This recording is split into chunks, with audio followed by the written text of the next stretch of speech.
আজ 17ই মে 2026 সকাল 9টা। আমরা চলে এসেছি রাক্সল। বিহার আর নেপাল বর্ডারের কাছে অবস্থিত রাক্সল রেলওয়ে স্টেশন।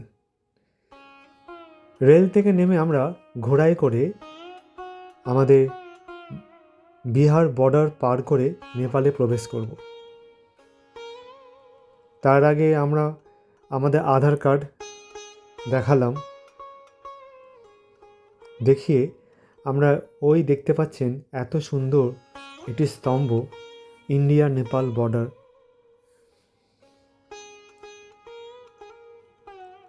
আমরা প্রথমেই বর্ডার পার করে ভারতীয় টাকা থেকে নেপালি টাকা কনভার্ট করলাম। 100 টাকা ভারতীয় হলে নেপালে সেটা হবে 160 টাকা। তারপর এই অফিসে আমরা গাড়ি বুক করলাম, ইভি গাড়ি।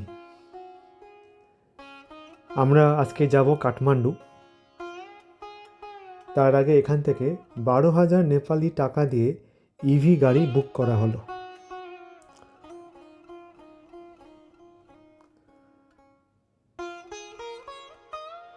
তারপর এই তরাই অঞ্চলে খুব সুন্দর জঙ্গলের দুপাশে জঙ্গলের আর মাঝখান দিয়ে আমরা এগিয়ে চলেছি কাঠমান্ডুর উদ্দেশ্যে। আমাদের নেতৃত্বে আছেন পৃথিবীদা, পার্থদা, সঙ্গে আছে প্রসূনবাবু, সৌমল্যবাবু আর আমি। আমরা 5 জন বেরিয়ে পড়লাম লাংথাং ভ্যালি ট্রেক করার জন্য। কিন্তু তার আগে আমাদের কাঠমান্ডু পৌঁছাতে হবে। মনে অনেক অ্যাডভেঞ্চার, অনেক স্বপ্ন নিয়ে আমরা এগিয়ে চললাম। প্রায় 6 ঘন্টা জার্নি।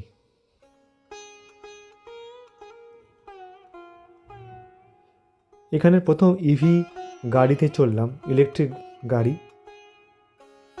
এই গাড়ি চলে ব্যাটারি দিয়ে।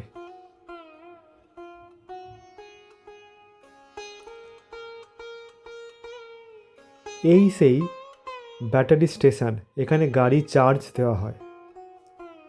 খুব সুন্দর আর খুব ভালো লাগলো দেখে।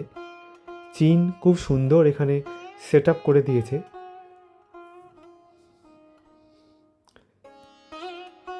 এই পাওয়ার স্টেশন দিয়ে 1 ঘন্টা লাগলো গাড়ি চার্জ করতে। ততক্ষণে আমরা লাঞ্চ করে ফেলেছিলাম। না লাগছে পেট্রোল, না লাগছে ডিজেল। লাঞ্চ করে আমরা আবার বেরিয়ে পড়লাম। আর যত যাচ্ছি আস্তে আস্তে প্রাকৃতিক সৌন্দর্যের শোভা বৃদ্ধি পাচ্ছে।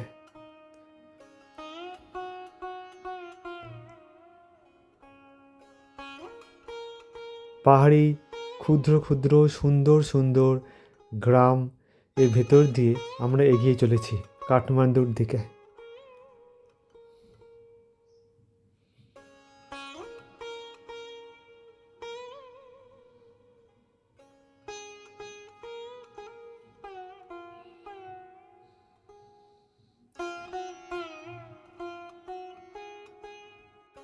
আরেকটা কথা বলে দিই, এখানে কিন্তু বর্ডার পার করে আমাদের ভারতীয় সিম বা নেটওয়ার্ক থাকে না, তাই আমরা 2টো নেপালি সিম নিয়েছিলাম যাতে ফোনে আমরা কন্ট্যাক্ট করতে পারি।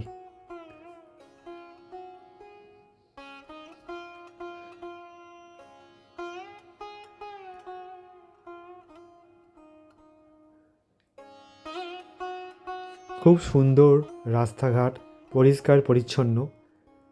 পাহাড়ি দৃশ্য দেখতে দেখতে আমরা এগোচ্ছি।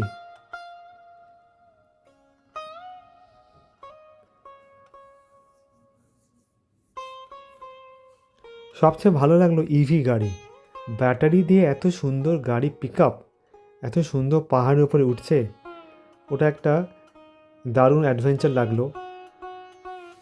আমাদের দেশেও এরকম অনেক ইভি গাড়ি যাতে চলতে পারে তার ব্যবস্থা করলে খুব ভালো হয়। এতে কি হবে, প্রকৃতির শোভা বৃদ্ধি পাবে, দূষণ কমবে।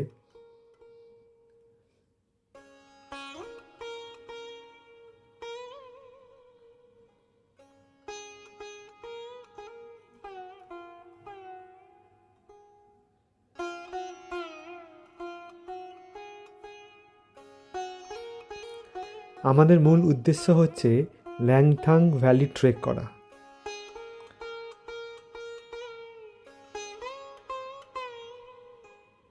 আস্তে আস্তে বিকাল হচ্ছে আর আমরা আরও সামনের দিকে এগোচ্ছি। সামনে নীল সবুজ পাহাড়,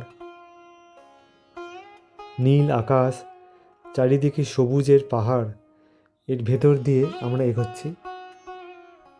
আমরা সামনে দূরে কাঠমান্ডু শহর পরিষ্কার দেখতে পাচ্ছি। প্রায় 5 ঘন্টা জার্নি করার পরে খুব সুন্দর কাঠমান্ডু শহর দেখতে লাগছে দূর থেকে।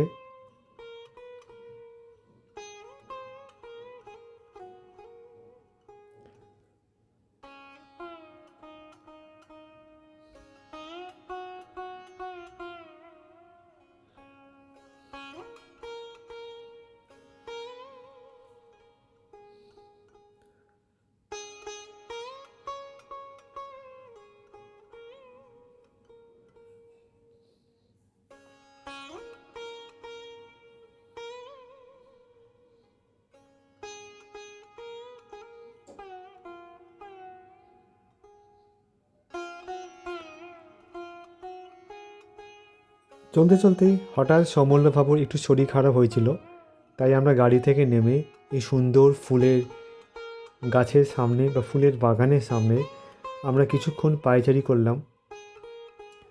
সমল্লবাবুর শরীর ঠিক হয়ে যাওয়ার পরে আমরা আস্তে আস্তে গাড়িতে উঠলাম আর পৌঁছে গেলাম কাঠমান্ডুর হোটেল গ্যালারি, যেখানে আজকে আমাদের রাত্রি নিবাস। খুব ভালো হোটেল পেয়েছিলাম।